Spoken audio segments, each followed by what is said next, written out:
届きました iPhone SE3 で、今回 SE3 と比較するのはこの iPhone SE2 とこの iPhone 13 mini かな。ちなみに今回買ったモデルは iPhone SE のスターライト 64GB です。いきます。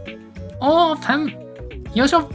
おー、あ、一緒だね。裏面の色も一緒です。ここはこうちょっとこっちの SE3 の方がパールっぽいかなっていう感じはあるけど、ほぼ一緒です。で、そしてね、今ね開封して気づいたんだけど、ちょっとね表面が違います。いきます。ポン。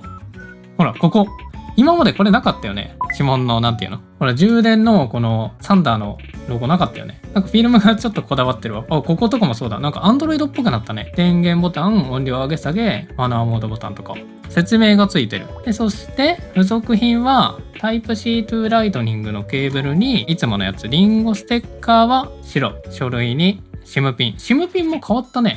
ちょっとなんかチャチくなってるかも。以上です。じゃあペリペリ剥がしていきますか。いきます。ペリペリペリ。おー、綺麗。裏面もペリッと同じだね。本当に一緒です。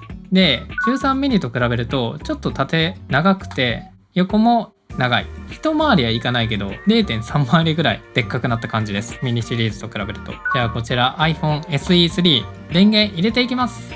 ポチッ。いいね。ハロー。日本語選んで日本。じゃあちょっとクイックスタートでねやっていきましょう。 iPhone と近づけて、このモヤモヤをね古い iPhone で撮影、タッチ ID の設定やっていきます。ポンポンポンポンポン。データを転送、この iPhone から転送の方が横に置いて転送できるのでこっちの方が早い。よし、じゃあこの間に iPad 開けます。じゃあまずはねベンチマーク比較からしていきます。アンツツとねギークベンチ両方やっていきます。まずはアンツツから。せーの、ポチ。おう、始まるのやっぱ iPhone SE3 の方が早いな。 SE2、SE3、13ミニです。この A15 チップ搭載してる13ミニと SE3 に関してはほぼ同時だね。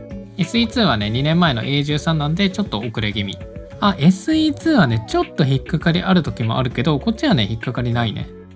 結構違うね。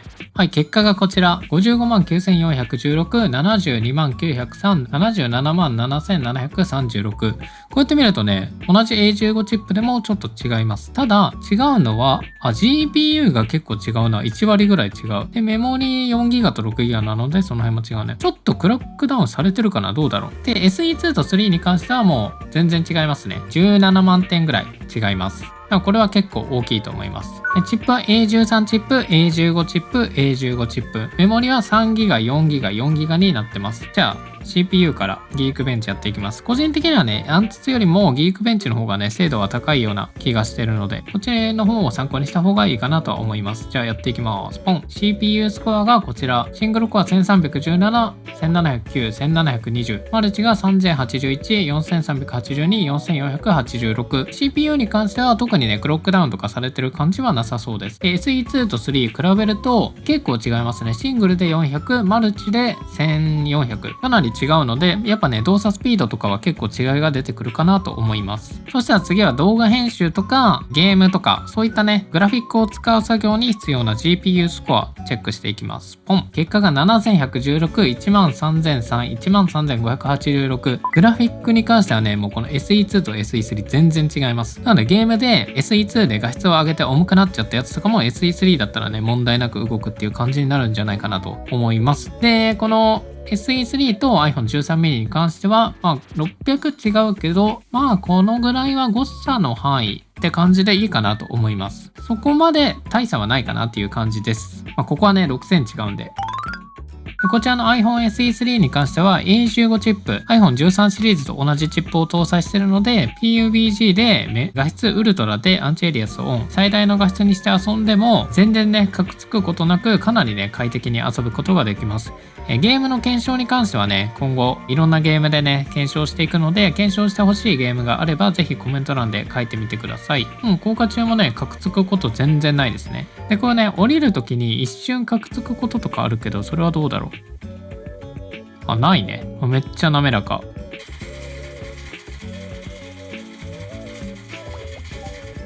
全然大丈夫です。で、今回のこちらの iPhone SE3 に関しては 5G に対応したので、5G の回線をね、iPhone 13mini と iPhone SE3 で実際に比較して、その 5G のね、速度に違いがあるのかっていうのを見ていきたいと思います。今回使う回線に関しては、ニューロモバイルのネオプランのドコモ 5G になってます。じゃあまずは iPhone 13mini からいきます。JLBB Japan、これでやっていきます。このニューロモバイルに関してはね、正直ね、5G でも 4G でもそんなにね、速度っていうのは変わらないですね。むしろなんか 5G の方が遅いかもな。この家ね、ちょっと 5G の入りあんまり良くない感じなので、ちょっと遅めになってるかもしれないです。2回測っていきます。ピン47、ダウンロード 50.3、アップロード 8.09。もう1回いきます。ピン37、ダウンロード62、アップロード 11.3 になります。じゃあこっちのね、iPhone SE3 に入れてどうなるのか見ていきましょう。こっちもね、どこも 5G になりました。じゃあこれで検証していきます。さあ、ピンは20、早い。あれSE3 の方がなんか早いぞ。さっきね、こっちも 5G でやったら、こっちはね、62と50だったのに、こっちなんか一瞬100メガ超えてたな。で、ピンもね、こっち29です。めっちゃ早い。ダウンロード 88.2。アップロードがなんか遅いね。アップロード 3.8。なんかちょっと調子悪いかも。じゃあもう一回いきます。さあ、ピン22だな。早い。なんか SE3、140出てんだけど。超早い。この結果見る感じだと 13mini より SE3 の方がその 5G の性能は劣ってるってことはなさそうだな。ただアップロードがなんかめっちゃ遅いけど、両方とも 5G 使えるし、ダウンロードに関してはなぜかね SE3 の方が早いっていう結果になりました。SE3 の新壁紙チェックしていきます。設定の中の壁紙で壁紙を選択。静止画。これか。これが新しいやつです。この3つだね。じゃあ今回これにしてみようかな。いいね。3色あります。これいいね。これにしよう。両方に設定。じゃあこっちの iPhone SE2 は、この辺にしておきますか。じゃあカメラの画質比較していきます。こっちが SE2 で、こっちが SE3 です。外カメでね、1080p60 個まで撮ってます。どうでしょうか。さっきね、軽く検証してみた感じだと、やっぱりね、SE3 の方が A15 チップで画像処理が進化してるので、ノイズがね、少なくなったり、あとは色のコントラストが良くなったりしてる感じがありました。今ね、同じプレートに乗せてます。じゃあちょっとね、手ぶれする感じで持ってみます。これね、普通に歩いてる感じ、多分こんな感じになると思います。どうでしょうか。じゃあ次、インカメやってみます。はい、これがインカメになります。SE2、SE3 です。でね、インカメに関しては 1080p60 コマ選択できなくて、両方ともね、30コマになってます。画質どうでしょうか。見た感じはね、そんなに変わらない感じがあります。詳しい比較はね、今後外で動画撮りたいと思ってます。ちょっとね、カメラ越しだから分かりづらいとは思うけど、こうやって見るだけだと、ほぼ変わらん。ズーム。さあどうだ。こっちの方が黒が黒く映ってるって感じかな。露出？でもなんかこうやって見る感じ一緒だな。やっぱちょっと綺麗になってるかもね。こうやって比べたらちょっと変わるかもってレベルだけど、普通に見て、でもこの辺のノイズ感が違うかも。どう？やっぱこっちの方がザラザラしてない？こっちは結構滑らかになってる。画素数違うんかなこれ。両方とも12メガピクセルか一緒だ。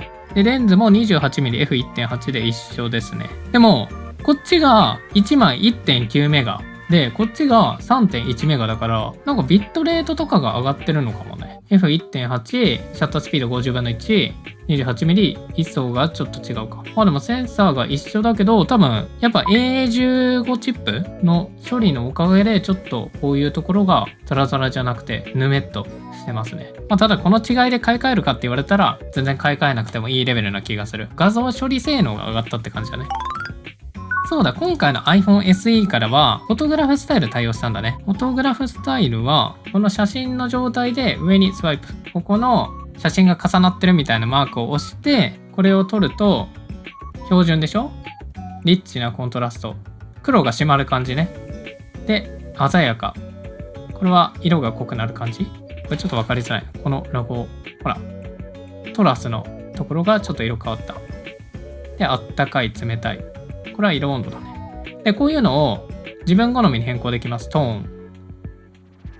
こっち温かみ、色温度をこうやって調整して、このプリセットを普段から使えると。でもね、これ正直ね、使う機会あんまないね。あんまりないから、普段標準で撮ってます。結局、なんか他のアプリとかで編集したりしてるかな。でも、取って出しするんだったら、これ結構いいと思います。これは嬉しいね。シネマティックモードはないってこと。ポートレートちょっと撮ってみるか。iPhone SE に関しては、このポートレートモード人にだけにしか使えないんだ。ちょっとね、ノイズ感がやっぱり違うわ。SE2 は、こうやって動画再生してるとさ、ここら辺がザラザラザラザラってなるじゃん。SE3 に関しては、ほら、なんかザラザラ感がやっぱりちょっと少ないね。これが A15 チップの画像処理性能の違いかな。結構綺麗に見えるかも。カメラもちょっと進化してるね。手ブレ補正とかはちょっと今後検証します。インカメでスロー撮影できますか？ちょっと試してみます。スロー。インカメでスロー。ああ、無理だね。できない。カメラ切り替えがなくなるね。両方とも。こっちでもインカメでスロー。無理だ。で、ビデオは両方とも 4K いけるよね。4K、60両方ともいけます。あ、ちなみにここから変更できるの知ってたみんな。ここから 4K 解像度とフレームレートもここから変更できます。まあカメラはそんなもんだな。ちょっと画質が上がったぐらいです。カメラの進化はノイズがちょっと少なくなって解像感が増してフォトグラフスタイルに対応したぐらいです。ちょっとね今後、この2つ比較検証とかもやっていきます。じゃあスピーカー音質の方 SE2 と SE3 比較していきます。多分一緒だと思うんですけどやっていきましょう。音量は両方とも合わせます。音量 75% 変更しました。じゃあまずは SE2 からいきます。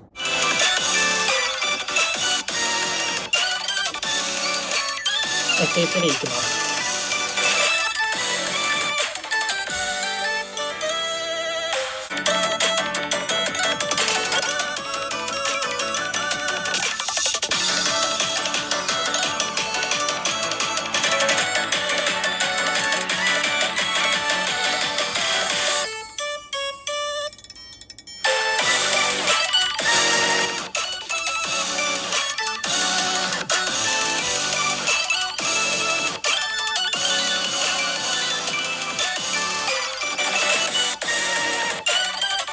ちょっと SE3 の方がなんか音が大きいような気もするな。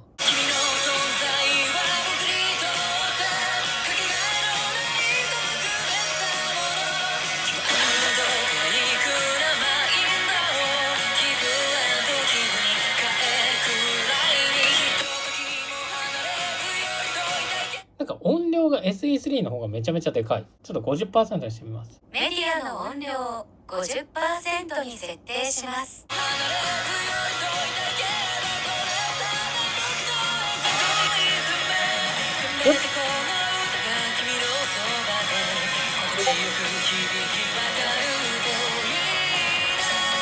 やっぱ SE3 の方がスピーカー音量がでかい。音質はまあ同じくらいかな。iPhone SE3 にこのトーラスのね画面保護フィルム貼っていきます。このクリーニングキットで拭いていきます。アルコールペーパータオル画面を拭きます。ピカピカになったらこのクロスで水気を取ります。